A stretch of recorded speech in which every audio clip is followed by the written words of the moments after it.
हमने हमारे पिछले न्यूज में आपको सहकार विभाग में अधिकारियों के ट्रांसफर के नाम पर चल रहे फर्जीवाड़े के बारे में बताया था और इस फर्जीवाड़े के मास्टरमाइंड और उसके सहयोगी के बारे में भी बताया। उसके बाद हमारे पास बहुत से लोगों का फ़ोन आया और वो इस फर्जीवाड़े से जुड़े सालुंखे के बारे में ज़्यादा जानने की दिलचस्पी दिखाई।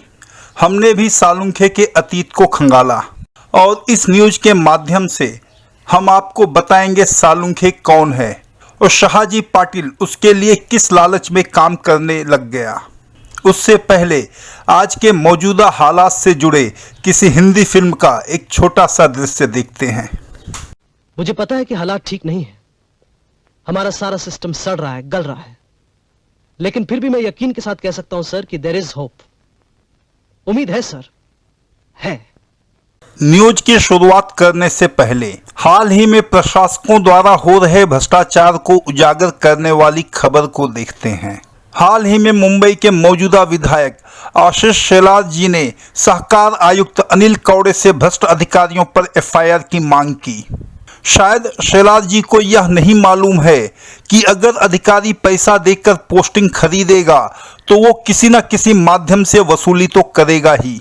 और जहां तक प्रशासकों का सवाल है तो सबसे पहले एफआईआर अधिकारियों पर होना चाहिए, क्योंकि अधिकारी अंधा तो नहीं है कि उसे यह मालूम ही नहीं कि उसके द्वारा नियुक्त किया गया प्रशासक संस्थाओं में कर क्या रहा है। कानून तो है लेकिन उसका पालन क्यों नहीं होता? क्यों उपनिबंधक प्रशासक के वेतन का जिक्र अपने ऑर्डर में नहीं करता? क्यों उपनिबंधक प्रशासकों से उनके मंथली रिपोर्ट नहीं लेता?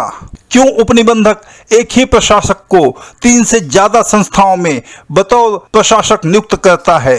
क्यों उपनिबंधक प्रशासकों से संस्थाओं को चूना लगाने के लिए अपने ही आदमी को बतौर मैनेजर नियुक्त करता है? अब प्रशासक कैसे कमाते हैं और कहां से इतनी प्रॉपर्टीज अपने और अपने घर वालों के नाम पर बनाते हैं, ये तो जग जाहिर है। और अब कोई ये कहे कि उपनिबंधक को मालूम ही नहीं है तो ये शायद विश्व का 8वां अजूबा साबित होगा। हमने राजकारण के बारे में बड़ी बारीकी से छानबीन की, लेकिन इससे अच्छा डेफिनेशन हमें राजकारण का नहीं मिला कि राजकारण का मतलब क्या है। राजकारण का मतलब गरीबों के लिए लड़ते लड़ते अमीर बनना, और ये अमीर बनने की चाहत और ट्रांसफर के नाम पर बड़े पैमाने पर हो रहे लेन देन का ही नतीजा है, जो आज वसूली कर रहे अधिकारियों का एसीबी ट्रैप होता है। और छानबीन के दौरान करोड़ों रुपए उनके घर से बरामद किए जाते हैं। अब आप ही सोचिए, अगर विजिलेंस डिपार्टमेंट हर अधिकारियों के घर छापा मारे तो शायद राज्य क्या देश की भी अर्थव्यवस्था दुनिया के पहले नंबर पे होगी।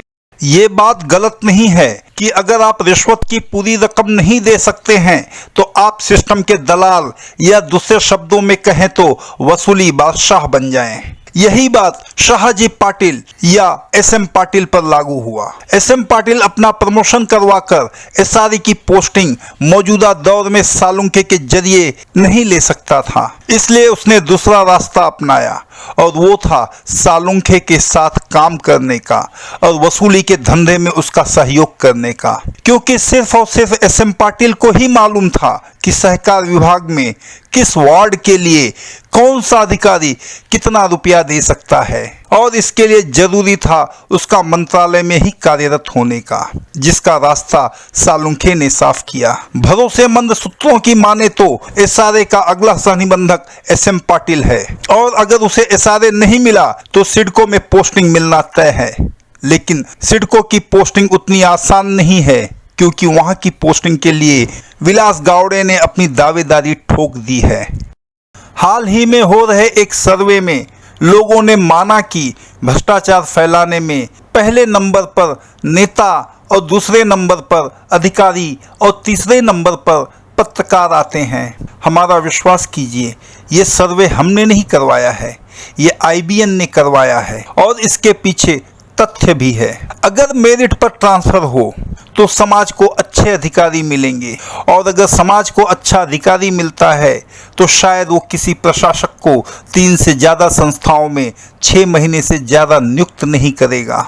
अगर पत्रकार अच्छा होगा तो शायद हर संस्थाओं में हो रहे भ्रष्टाचार को समाज के सामने उजागर करेगा। लेकिन यहाँ तो सब उल्टा है। अगर ट्रांसफर प्रपोजल पर बिचौलियों की सहमति के साथ साथ किसी नेता का रिकमेंडेशन लेटर नहीं होगा तो उसका ट्रांसफर नहीं होगा। और अब अगर वो पोस्टिंग खरीद के आता है तो वसूली तो करेगा ही। अब कौन है ये वो सालुंखे जिसका जिक्र हम बार बार कर रहे हैं? क्या हम सालुंखे के बारे में जानते हैं? तो हमारा जवाब हाँ में है। सालुंखे कोई और नहीं बल्कि उसका पूरा नाम तानाजी सालुंखे है। उसने अपने करियर की शुरुआत महाराष्ट्र एक्साइज डिपार्टमेंट में बतौर इंस्पेक्टर किया और उसका रिटायरमेंट उसी डिपार्टमेंट में बतौर डेप्यूटी कमिश्नर हुआ। 2018 में तानाजी सालुंखे ने 200 बॉक्स फेक स्कॉच को पकड़कर अखबारों के पन्नों में अपनी सुर्खियां बटोरी। सूत्रों की माने तो तानाजी सालुंखे मौजूदा मंत्री का करीबी है और उसने इसका फायदा उठाया और रिटायरमेंट के बाद वो मौजूदा मंत्री के साथ अपना गोरख धंधा चालू किया। अब इसके गोरख धंधे की जानकारी मौजूदा मंत्री को पता है कि नहीं, ये मौजूदा मंत्री को मालूम हो। लेकिन जहां तक हम मौजूदा मंत्री को जानते हैं तो समाज में उनका अपना अलग ही अस्तित्व है, जिन्हें ये सब फालतू की चीज़ों में इन्वॉल्व होने की कोई ज़रूरत ही नहीं है और उनका द्वार हमेशा पीड़ितों के लिए खुला रहता है।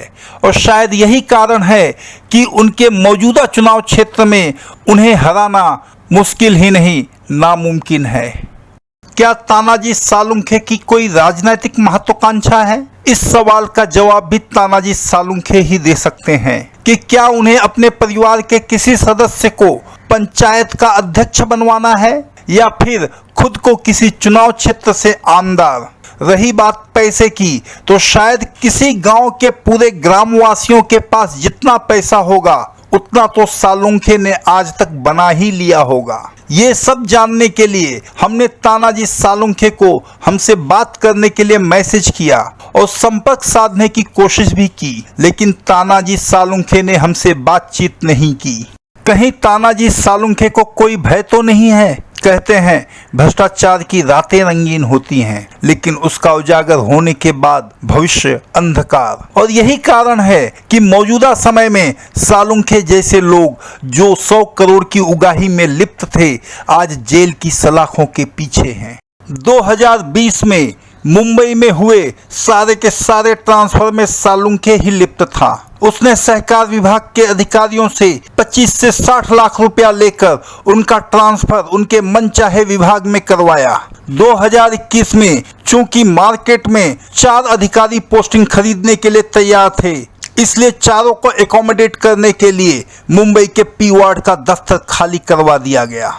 कहते हैं कानून सबके लिए बराबर है, लेकिन ये किताबों में है। दरअसल कुछ कानून ऐसे भी होते हैं जिसका अध्याय तानाजी सालुंखे जैसे लोग लिखते हैं और उसका इम्प्लीमेंटेशन उन अधिकारियों पर होता है जो ऊंची बोली लगाकर मनचाही पोस्टिंग लेते हैं। बाकी के लोग 10 वार्ड का ऑप्शन देकर अपनी किस्मत को कोसते नजर आते हैं।